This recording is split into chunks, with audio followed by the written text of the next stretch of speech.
Hello সবাইকে। গতকাল 12ই August Humayun আজাদের মৃত্যুবার্ষিকী গিয়েছে। 2004 সালের 12ই আগস্ট উনি জার্মানির মিউনিখে ওনার একটা হোটেল রুমে ওনার মৃতদেহ পাওয়া যায় এবং জার্মান পুলিশ বলেছিল ওনার হার্ট অ্যাটাক হয়েছিল। যদিও ওনার ভক্তবৃন্দ এবং শুভাকাঙ্ক্ষীরা এখন পর্যন্ত এটাকে আসলে মেনে নেয় নাই। কেননা ওই বছরই ওনার উপরে মৌলবাদীদের বইমেলায়, বাংলাদেশের বইমেলায় মৌলবাদীদের একটা আক্রমণ হয় এবং উনি খুব মারাত্মকভাবে ইনজুর্ড হয়। পরবর্তীতে উনি থাইল্যান্ড, ব্যাংককে মানে দেশের বাইরে ট্রিটমেন্ট করেছেন, কিন্তু তাও উনি অসুস্থ ছিলেন। তাই ওনার শুভাকাঙ্ক্ষীরা এবং বন্ধুরা মনে করেন যে সেই আক্রমণেরই একটা ধারাবাহিকতা হয়তোবা জার্মানির মিউনিখে ওনার উপরে হয়েছে। তো গত 2 বছরে বাংলাদেশের প্রেক্ষাপটে আসলে ওনার পাকসার জমিন সাতবাদ বইটা রিভিউ করতে পারলে ওনার সবচাইতে ভালো হতো, কিন্তু ওই বইটা আমি অনেক আগে পড়েছি এবং বইটা খুঁজে পাচ্ছিলাম না হাতের কাছে।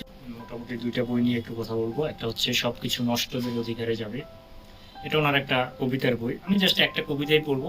আমার এটা রিভিউ না, আমার জাস্ট একটা কবিতা পড়ে আমি সেই নিয়ে হয়তো কিছু কথাবার্তা বলবো। এবং শুরুতেই বলে নেই, আমি আবৃত্তিতে খুব একটা বেশি ভালো না, সেজন্য আগে ক্ষমা চেয়ে নিচ্ছি।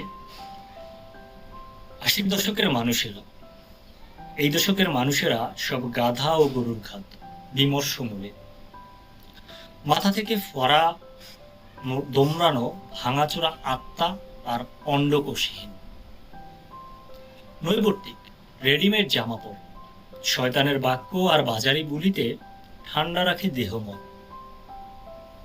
দ্রুতবেগে মল জমে 10 কোটি মগজ খুলিতে,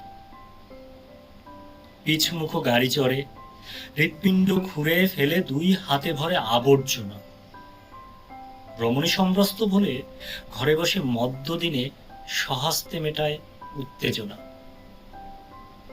আলো নেই কোনো দিকে, ঘেন্না করে চাঁদ তারা জোনাকির দ্যুতি।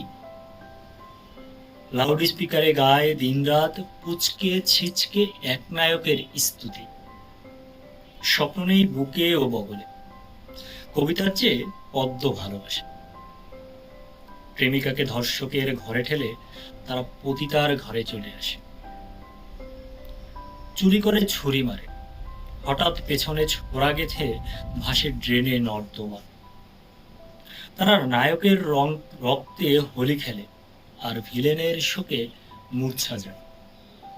ঠিক এই কবিতাটার মতোই ওনার প্রত্যেকটা কবিতাই আসলে এর মধ্যে আমার মনে হয় এটা মানে 80 দশকের কবিতা উনি বলেছেন, কিন্তু বর্তমান সময়ের বাঙালিদের সাথে 26 সালের বাঙালিদের বা আমাদের সমাজের মানুষদের এর থেকে আলাদা করা যাবে না। মোটামুটি আমার মনে হয় রিলিভেন্ট, আসলে ইরিলেভেন্ট না আসলে। তো ওনার কবিতাগুলো পড়লে আপনার ওই যে বললাম, ওনার কবিতা আসলে অতীতের, বর্তমানের, ভবিষ্যতের এই বাঙালির কথাই বলে যে এই বাঙালি আমরা। আর একটা বই ওনার যেটা নিয়ে বলবো সেটা হচ্ছে সবকিছু ভেঙে পড়ে।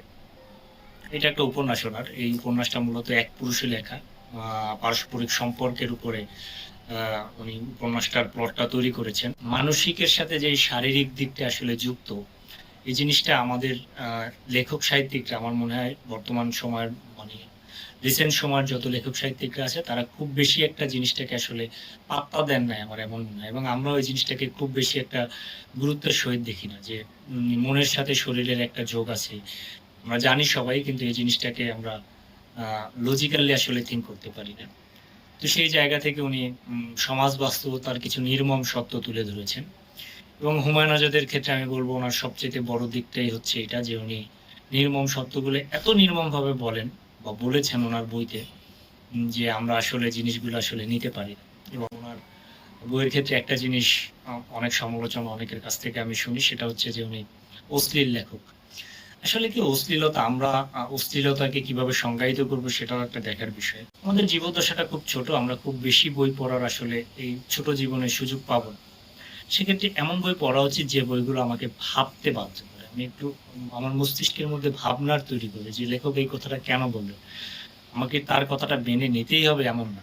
যেমন আমার যখন একটা বই পড়ার, এটাকে কি বলে, নেশা ছিল, ওই সময়টা আমি এমন ধরনের বইগুলো, আমার মনে হয় আমি সময়টা ওয়েস্ট করছি। যদিও বই পড়ার সময় ওয়েস্ট হয় না হয়তো, কিন্তু আমার মনে হয় আমি এমন এমন অনেক বই পড়েছি যে বইগুলো আমার আসলে পড়ার কোনো দরকার ছিল না। বরঞ্চ এখন মনে হয় ওই সময়টা আমি আবার ফেরত গিয়ে যাইতে পারলে আসলে এই বইগুলো আর একটু পড়তাম আর কি, মানে বেছে বেছে পড়তাম। এর মধ্যে মানে এখনকার সময়ে এসে মনে হয়, কারণ এখন খুব বেশি একটা বই পড়ার সুযোগ পাচ্ছি না। ওই সময়টায় মানে অসংখ্য সুযোগ ছিল। তো আমরা যেহেতু আসলে একটা পুঁজিতান্ত্রিক ব্যস্ত জীবনের মধ্যে আটকে গেছি, তাই আসলে যারাই পড়েন একটু বেছে, বেছে বই পড়া উচিত। তো সেক্ষেত্রে আপনারা যারা বই পড়তে আগ্রহী তাদেরকে আমি বলব যে যারা কবিতা এবং গল্প ২ টা মিলিয়ে এই ২ টা বই আপনারা সংগ্রহ করতে পারেন। একটা 'সবকিছু নষ্টদের অধিকারে' যাবে। আরেকটা হচ্ছে 'সবকিছু ভেঙে পড়ে' এটা উপন্যাস। আ আ যাই হোক, কেউ যদি পড়তে চান, এই বই দুটো সংগ্রহ করতে চান, সেক্ষেত্রে সংগ্রহ করে পড়ে দেখতে পারেন। আ এবং ভিডিও শেষে হুমায়ুন আজাদের প্রতি আমার শ্রদ্ধা জানিয়ে আমি আমার ভিডিওটা শেষ করছি। ধন্যবাদ।